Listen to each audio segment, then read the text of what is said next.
Content creation ဆိုတဲ့ခေါင်းစဉ်အောက်မှာစ조사နေတဲ့လူတွေဘယ်တော့များမလဲ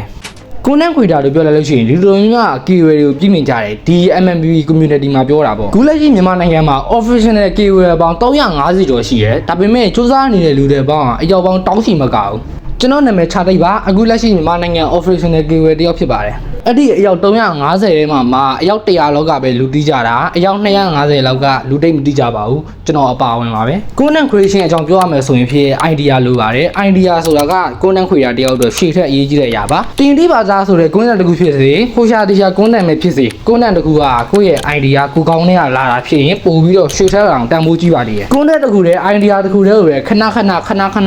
တည်းကိုပဲတစ်လိုင်းတည်းကိုပဲအဓိကတုံးနေမယ်ဆိုရင်တော့ကိုယ့်ဗီဒီယိုရဲ့ quality ကတဖြည်းဖြည်းကျလာပါလိမ့်မယ်ဒါပေမဲ့TikTok ဆိုတဲ့ platform တစ်ခုမှာက quality ကိုတိတ်ပြီးတော့ဦးစားမပေးတာဖြစ်တဲ့အတွက်ပြဿနာအဲ့လောက်မကြီးပါဘူးဒီနေ့အဓိကပြောရပါမယ်အကြောင်းကတော့ video recorder ဖြစ်ပါတယ် video editing နဲ့ idea အကြောင်းကိုတော့နောက်ဗီဒီယိုမှာဆက်ပါမယ်ဗျာ Play Store နေရာမျိုးမှာ video recorder app တွေကအများကြီးရှိတယ်အကြားထဲမှာကျွန်တော်ညွှန်ပြရမယ် app ကတော့ app မဟုတ်ပါဘူး original video recorder ပါ